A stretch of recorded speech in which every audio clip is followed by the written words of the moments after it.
عبد القادر جیلانی رحمۃ اللہ علیہ فرماتے ہیں، نعمتوں میں پلا بڑا تیرا پڑوسی کل قیامت کے 50,000 سالہ دن میں سورج کی سخت دھوپ میں اپنا لمبا حساب دینے کے لیے کھڑا ہوگا۔ اس وقت وہ تیرے دنیا کے چھوٹے مکان کی تمنا کرے گا، کیونکہ اس نے دنیا کی نعمتوں سے فائدہ اٹھایا، اور تو اس دن اللہ کی رحمت اور اس کی عنایت سے صبر اور قناعت کی نعمت کے سبب اس سے الگ عرش کے سائے میں کھاتا پیتا نعمتیں پاتا خوش ہوگا۔ یعنی ہم خواہ پریشان ہوتے ہیں کہ میرے پڑوسی یا میرے محلے میں فلاں کا گھر بڑا اچھا ہے، فلاں کے پاس گاڑیاں بڑی اچھی ہیں، وہ عیاشیوں میں ہے، آسائشوں میں ہے، راحتوں میں ہے، میرا مکان چھوٹا ہے، میرے پاس سہولیات نہیں ہیں۔ اس طرح کر کے زندگی جو تنگ دستی میں گزارتا ہے، قناعت کے ساتھ گزارتا ہے، اور وہ بروز قیامت جب عرش کے سائے میں کھا پی رہا ہوگا، اللہ کی نعمتوں سے لطف اندوز ہو رہا ہوگا، خوش ہوگا، اب وہ پڑوسی جو آسائشوں میں ہوگا اور وہ حساب کتاب میں پھنسا ہوگا، اس وقت پھر وہ تمنا کرے گا زیادہ مال و دولت والا کہ کاش دنیا میں میرا بھی حال ایسی ہوتا، میرے پاس بھی کچھ نہ ہوتا، حساب کتاب نہ دینا پڑتا، میں بھی جلدی جنت میں چلا جاتا۔ ہمیں اللہ کی تقسیم پر راضی رہنا چاہیے۔ غریب صبر کرتا ہے تو مالدار سے زیادہ فضیلت پا لیتا ہے کہ وہ مالدار سے 500 سال پہلے جنت میں چلا جاتا ہے، اور مالدار حساب کتاب میں پھنسا رہتا ہے۔ اور حساب کتاب جو ہوتا ہے یہ حلال مال کا ہوتا ہے، حرام کا حساب نہیں ہوتا۔ حرام کے لیے تو حکم ہے ڈائریکٹ جنت جہنم میں ڈال دیا جائے۔ یہ جو حساب ہونا ہے یہ صرف حلال مال کا، رزق حلال کمایا، بڑی ایمانداری سے محنت کر کے کمایا، یہ اس کا حساب ہونا ہے۔ ہاں جی، یہ 1 روپیہ کیسے کمایا، اس کا حساب۔ اب تو تنخواہیں لاکھوں میں ہے اور کماتے اتنا ہے تو اس کا حساب پھر دینا کتنا مشکل ہو جائے گا۔ تو حساب حلال مال کا ہوگا۔ اور غریب آدمی، وہ جو صبر کرنے والا غریب، ایسا غریب نہیں کہ جو ساری زندگی پریشان ہی رہے، جی میں غریب کیوں ہوں، غریب کیوں ہوں، مال فلاں کے پاس زیادہ ہے، میرے پاس کم، وہ شکوے کرتے ہوئے جو اس کی عمر گزر گئی، وہ نہیں۔ فضیلت وہ پائے گا جو غریب صبر کرنے والا ہوگا، قناعت کرنے والا ہوگا۔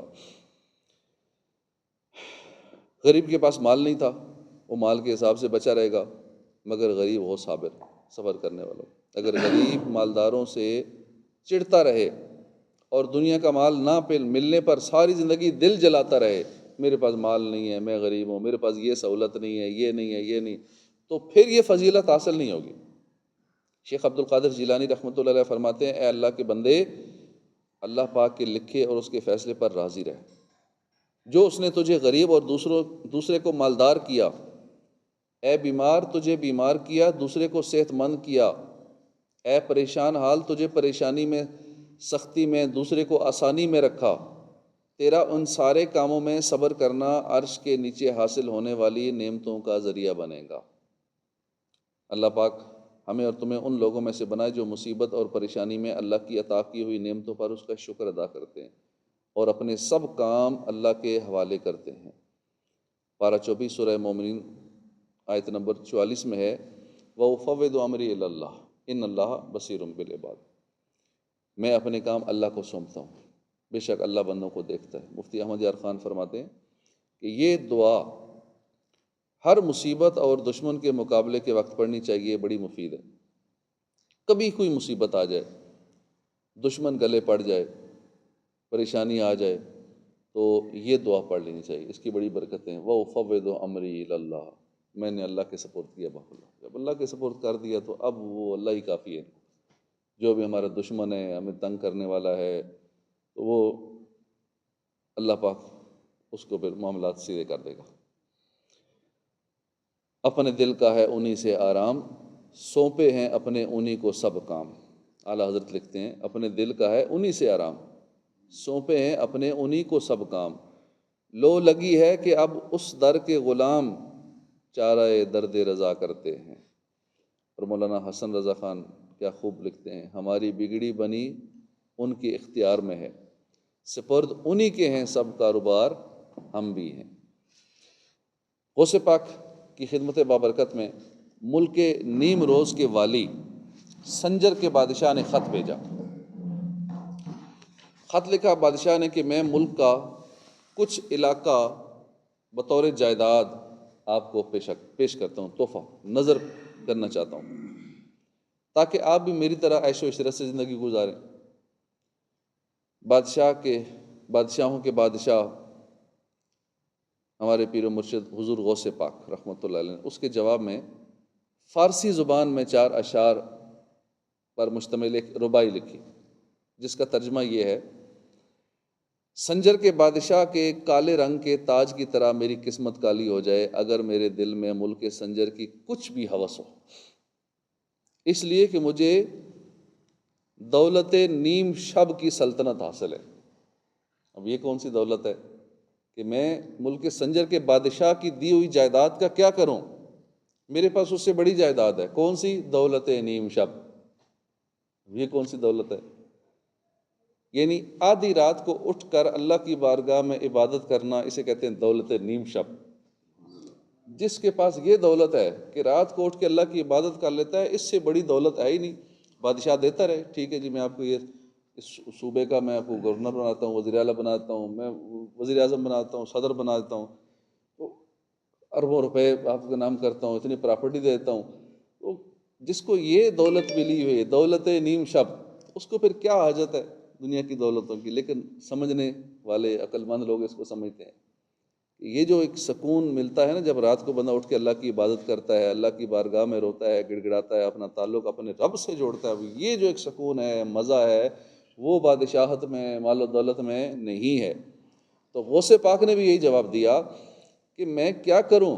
ملک سنجر کی میرے دل میں ہوس ہی نہیں ہے کہ مجھے سنجر کے بادشاہ کے کالے رنگ کے تاج کی طرح میری قسمت کالی ہو اگر میرے دل میں ملک سنجر کے کچھ بھی ہوس ہو۔ کیوں؟ اس لیے کہ مجھے دولت نیم شب کی سلطنت حاصل ہے۔ تو سلطنت نمروز کی قیمت میری نظر میں جو کے دانے کے برابر بھی نہیں۔ حب دنیا سے تو بچا یا رب، عاشق مصطفیٰ بنا یا رب، حرص دنیا دل سے نکال دے، حرص دنیا نکال دے دل سے، بس رہوں طالب رضا یا رب۔ تو حضور غوث پاک رحمۃ اللہ علیہ فرماتے ہیں دنیا کی رونقیں اور آسائشیں دھوکہ دینے والی ہیں، جس نے انہیں پایا دھوکہ کھایا اور غافل ہو گیا۔ جب تو دنیا کو اس کی برائیوں کے ساتھ دنیا داروں کے ہاتھوں میں دیکھے تو اس سے ایسے دور ہو جا جیسے کسی کو قضائے حاجت کرتے دیکھتے ہیں نا، پاس سے گزر رہے ہوتے ہیں، بندہ قضائے حاجت کر رہا ہے تو اپنے ناک پہ ہاتھ رکھ لیتے ہیں، بدبو سے ناک بند کر لیتا ہے۔ ایسے ہی تو اس سے بھی اپنی ناک بند کر لے جب دیکھے نا کوئی بندہ زیادہ عیاشیاں کر رہا ہے، 100 گاڑیوں کے ساتھ چلتا ہے نکلتا ہے، تو ایسا اس کا پروٹوکول ہوتا ہے، بڑی شان و شوکت ہے، ٹھاٹ باٹ ہے، وہ تمیر و کبیر آدمی ہے، اس کا عہدہ منصب یہ سارا کچھ دیکھے نا، تو ایسے بچ جیسے ناک پہ ہاتھ رکھتا ہے نا، کوئی قضائے حاجت کر رہا ہے نا، اس کی بدبو سے خود کو بچاتا ہے، وہاں سے ایسے بچ کے نکل۔ ایسی وہ گندی چیز ہے یہ دنیا کی موجیں اور عیاشیاں۔ تو جیسے تو اس شخص کی طرف دیکھنے سے بچتا ہے نا کہ گندگی کر رہا ہے، یہ قضائے حاجت کر رہا ہے، اس کی طرف دیکھتا بھی نہیں ہے، ناک بند کر لیتا ہے، تو ایسے ہی دیکھنا بھی نہیں ہے اس کی طرف۔ اللہ پاک نے اپنے پیارے نبی صلی اللہ علیہ وسلم کو ان چیزوں کی طرف بنظر خواہش و آرزو دیکھنے سے بھی منع فرمایا ہے۔ ایسے لوگوں کو جو عیاشیوں میں پڑے ہیں اور دنیا کی ٹھاٹ باٹ میں، ایسے لوگوں کو دیکھنے سے بھی منع فرمایا ہے۔ اللہ نے اپنے حبیب کو منع فرما دیا، تو پھر ہم تو کس کھاتے میں؟ ہم تو آقا کے غلام ہیں، ہمیں کتنا بچنا چاہیے ان چیزوں سے۔ لیکن ہمارے یہاں الٹے صاحب ہے، ہم چلتے ہی ایسوں کے پیچھے ہیں، اٹریکٹ ہی انہی کی طرف ہوتے ہیں، فالو ہی ان کو کرتے ہیں۔ غریب آدمی دعوت دے ادھر کوئی نہیں جائے گا، اور ایسوں کی دعوت کے خود منتظر ہوتے ہیں، موقع ملے پہنچیں، کوئی فوتگی ہو اس کی تو چلو جنازے میں تو بن بلائے جا سکتے ہیں نا، تو ٹھیک ہے جنازے میں ہی چلے جائیں، یا کوئی شادی کا موقع ہمیں دعوت تو دے دے، دوڑتے ہوئے جائیں گے۔ عام غریب آدمی دعوت دے تو اس کی دعوت پرواہ نہیں کرتے۔ وَلَا تَمُدَّنَّ عَيْنَيْكَ إِلَىٰ مَا مَتَّعْنَا بِهِ أَزْوَاجًا مِّنْهُمْ زَهْرَةَ الْحَيَاةِ الدُّنْيَا لِنَفْتِنَهُمْ فِيهِ وَرِزْقُ رَبِّكَ خَيْرٌ وَأَبْقَىٰ۔ اور اے سننے والے، ہم نے مخلوق کے مختلف گروہوں کو دنیا کی زندگی کی جو تر و تازگی فائدہ اٹھانے کے لیے دی ہے تاکہ ہم انہیں اس بارے میں آزمائیں، تو اس کی طرف تو اپنی آنکھیں نہ پھیلا، اور تیرے رب کا رزق سب سے اچھا ہے۔ اور سب سے زیادہ باقی رہنے والا ہے۔ دنیا کو تو کیا جانے، یہ بس کی گانٹھ ہے ہر رافع، صورت دیکھو ظالم کی تو کیسی بھولی بالی ہے۔ شہد دکھائے زہر پلائے، قاتل ڈائن شوہر کش، اس مردار پہ کیا للچایا، دنیا دیکھی بالی ہے۔ دنیا مردار ہے، جس طرح مردار سے بچتے ہیں نا، مرا ہوا کوئی جانور ہو کتنی اسمیل آتی ہے اور ہم اس سے دور بھاگتے ہیں، تو یہ دنیا کو یوں مثال دی گئی مردار کی طرح ہے۔ اور اس مردار پہ کیا للچایا، دنیا دیکھی بالی ہے۔ میرے آقا اعلیٰ حضرت دنیا کے مکر و فریب بیان کرتے ہوئے فرماتے ہیں، اے اللہ کے بندے، تو دنیا کو کیا جانتا ہے، شکل و صورت میں کتنی سیدھی سادی بولی بالی نظر آنے والی یہ دنیا، یہ اصل میں زہر کی پڑیا ہے، جو ہمیں بڑی خوبصورت لگتی ہے، بولی بالی سیدھی سادی لگتی ہے، یہ زہر کی پڑیا ہے، یہ دھوکے باز عورت کی طرح ہے، یہ ایسی ظالمہ ہے کہ زہر کو شہد بنا کر دکھاتی ہے۔ ہمارے ہاں تو یہ سیاستدان کی شراب کی بوتلیں نظر آ جائیں ٹیبل پہ، میڈیا پہ آ جائے وہ شراب پڑی، کہتے نہیں یہ شہد پڑا ہوا تھا، شراب نہیں تھی، بیان بدل کے یوں ٹالتے ہیں معاملہ۔ تو یہ دنیا کی مثال بھی ایسی ہے کہ زہر کو شہد بنا کر دکھاتی ہے، اور جو اس سے محبت کرتا ہے نا، یہ اپنے عاشق کو لازمی مارتی ہے۔ دنیا اپنے سے محبت کرنے والے کو چھوڑتی نہیں ہے، ہمیشہ اس کا نقصان کرتی ہے۔ یہ دنیا بڑی خراب ہے، مردار ہے، اس کے ساتھ دل لگانے کا کوئی فائدہ نہیں ہے۔ یہ آزمائی ہوئی ہے دنیا، دیکھی بھالی ہے، یہ آزمائی ہوئی ہے۔ عالم انقلاب ہے دنیا، چند لمحوں کا خواب ہے دنیا، فخر کیوں دل لگائیں اس سے، نہیں اچھی خراب ہے دنیا۔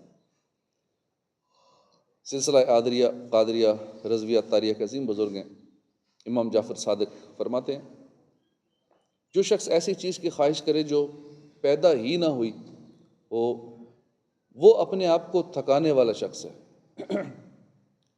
کہ جو چیز ہے ہی نہیں، پیدا ہی نہیں ہوئی، بندہ کہ میں نے وہ حاصل کرنی ہے، وہ تھکا دیتا اپنے آپ کو۔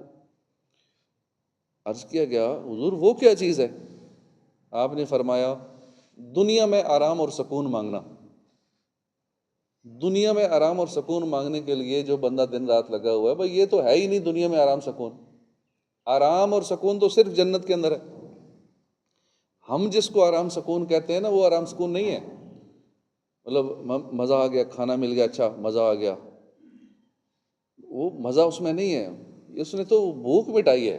ایک بھوک کی تکلیف تھی، کھانا ملا، وہ تکلیف ختم ہوئی، ہم نے اس کو مزہ سمجھ لیا کہ شاید بڑا مزہ آیا، ابھی کھانا پڑا ہے، اب سوچ سوچ کے مزہ، کیوں بھوک لگی ہو نا تو اتنا زیادہ اس کھانے کا مزہ آتا ہے جتنی زیادہ بھوک ہو، لیکن اصل میں وہ مزہ اور لذت نہیں ہے۔ لذت اور مزہ جو ہے نا، وہ تو پتہ چلے گا جنت میں جانے کے بعد، پھر پتہ لگے گا مزہ کیسے کہتے ہیں، لذت کیا ہوتی ہے، کیونکہ ابھی تک ہم نے لذت چکھی نہیں ہے، نہ مزہ چکھا ہے۔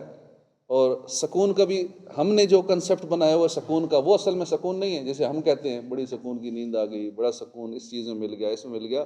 سکون جب چکھیں گے نا جنت میں جا کے، پھر پتہ چلے گا، کیونکہ شاید جب تک کسی نے چکھا نہیں اصلی والا، تو کسی کو کیا پتا شاید کیا ہوتا ہے۔ وہ کسی میٹھی چیز کہے گا بڑی میٹھی ہے، بہت اچھی ہے، لیکن کون فرما رہے ہیں؟ امام جعفر صادق فرما رہے ہیں کہ انسان اپنے آپ کو کس لیے تھکا رہا ہے؟ آرام اور سکون کے لیے، اور وہ تو ہے ہی نہیں، دنیا میں پیدا ہی کوئی نہیں ہوا آرام اور سکون، وہ تو صرف جنت کے اندر ہے۔ اور جنید بغدادی فرماتے ہیں کہ میں نے اپنے لیے ایک اصول بنا لیا جس کی وجہ سے میں خوش ہوں، اور وہ اصول یہ ہے کہ دنیا فتنے کی جگہ ہے اور مصیبت کی جگہ، اور اس میں جو بھی غم اور مصیبت پہنچتی ہے یہ جگہ ہی اسی کی ہے، تو پھر پہنچنی ہے، کیوں پریشان ہو رہے ہیں؟ جب کوئی بیماری آئے گی، پریشانی آئے گی، تکلیف آئے گی، تو کیوں اس پہ پریشان ہو؟ بھئی یہاں تو آنی آنی، دنیا ہے ہی پریشانیوں کی جگہ، دنیا ہے ہی مصیبتوں کی جگہ، دکھوں کی جگہ۔ تو اس لیے جنید بغدادی فرماتے ہیں جب سے میں نے اپنا یہ اصول بنا لیا ہے کہ میں نے طے کر لیا کہ دنیا ہے ہی پریشانی مصیبتوں کی جگہ، تو اس لیے کوئی مصیبت آ جائے تو میں کہتا ہوں یہ تو ٹھیک ہے، آنی ہے نا، یہ مقامی مصیبتوں کا ہے، مصیبتیں ختم ہوں گی جنت میں، نہ کوئی مصیبت، نہ کوئی پریشانی، نہ کوئی ٹینشن ہوگی، خوشی خوشی ہوگی، سکون ہی سکون ہوگا، مزہ ہی مزہ ہوگا، حضرت ابو تراب نخشبی رحمۃ اللہ علیہ فرماتے ہیں لوگ دنیا میں دو چیزیں مانگتے ہیں مگر حاصل نہیں کر پاتے، اور دو چیزیں کون سی ہیں؟ سکون، خوشی، اور ان کا وجود جنت میں ہے۔ سکون اور خوشی کا وجود جنت میں ہے۔ اس جہاں میں ہر طرف ہے مشکلیں، ہر جگہ ہیں آفتیں ہی آفتیں، کچھ گرے ہیں غم میں تو کچھ بیمار ہیں، تو کئی قرضے کے زیر بار ہیں بہت کم لوگ دنیا میں سکھی، اکثر افراد اس جہاں میں ہیں دکھی، مت لگا تو دل یہاں پچھتائے گا، کس طرح جنت میں بھائی جائے گا۔ لندن و پیرس کے سپنے چھوڑ دے، بس مدینے ہی سے رشتہ جوڑ لے، دل سے دنیا کی محبت دور کر، دل نبی کے عشق سے معمور کر، اشک مت دنیا کے غم میں تو بہا، ہاں نبی کے غم میں خوب آنسو بہا۔ دنیا کے لیے روتے ہیں، پریشان ہوتے ہیں، دنیا کے غموں میں روتے ہیں، مدینے کے غم میں رو نا، قبر و آخرت کو یاد کر کے رو، جہنم کے عذاب کو یاد کر کے رو تو مزہ آئے گا رونے کا بھی، لیکن دنیا کے غموں میں آنسو بھی بہتے ہیں، مجھے یہ غم ہو گیا، فلاں نے میرے ساتھ یہ کر دیا، میں بڑے دکھوں میں ہوں، یہ سوچ سوچ کر آنسو بہاتے ہیں۔ تو اللہ کرے آخرت کی یاد میں، مدینے کی یادوں میں آنسو بہانے کی توفیق نصیب ہو جائے، آمین بجاہ نبی الامین صلی اللہ علیہ وسلم۔